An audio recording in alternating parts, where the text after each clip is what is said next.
ఒక hero road మీద వెళ్తున్నప్పుడు ఇసుక ఉండి అంతకు ముందు రోజు వర్షం ఏదో వచ్చింది, స్కిడ్ అయ్యి పడిపోయిన తర్వాత బ్రెయిన్కి దెబ్బ తగిలింది, చాలా రోజులు హాస్పిటల్లో ఉన్నారు. తర్వాత ఆయన మాట సరిగా రాలేదు, ఎక్స్ప్రెషన్ సరిగా రాలేదు. We can make it out when we see the movies and all. అది అంటే వన్ ఇంకా రికవర్ అయ్యే అవకాశం లేదా సార్? యాక్చువల్గా బ్రెయిన్తో ప్రాబ్లం ఏంటంటే అండి, చిన్న ప్రతి ఏరియా బ్రెయిన్కి ఏదో ఒక ఫంక్షన్ ఉంటుంది. సో అది బయటకు కనబడుతూ ఉంటుంది. సో ఒక ఏరియాకి మెయిన్గా కంట్రోల్, మోటార్ పవర్ కంట్రోల్ అంటే కాళ్ళు చేయి కదిలిచ్చే కెపాసిటీ ఉంటుంది. ఒక ఏరియాకి మాట కంట్రోల్ ఉంటుంది. ఒక ఏరియా క్యాలిక్యులేషన్స్, మెమరీ, ఇట్లా ఒక్కొక్క ఏరియాకి ఒక్కొక్క ఫంక్షన్ ఉంటుంది.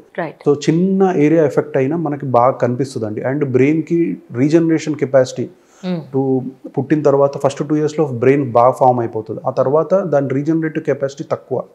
సో అందుకే మనకి ఏ స్ట్రోక్ వచ్చినా కూడా ఎంతో కొంత రెసిడ్యూయల్ డిసీజ్ కానీ, ఇంజరీస్ తర్వాత ఎంతో కొంత వాళ్ళకి తర్వాత ఇంజరీ వల్ల ఫిట్స్ కానీ, ఇట్లాంటి కారణాలు ఏదో ఒకటి ఇష్యూ ఉంటుంది.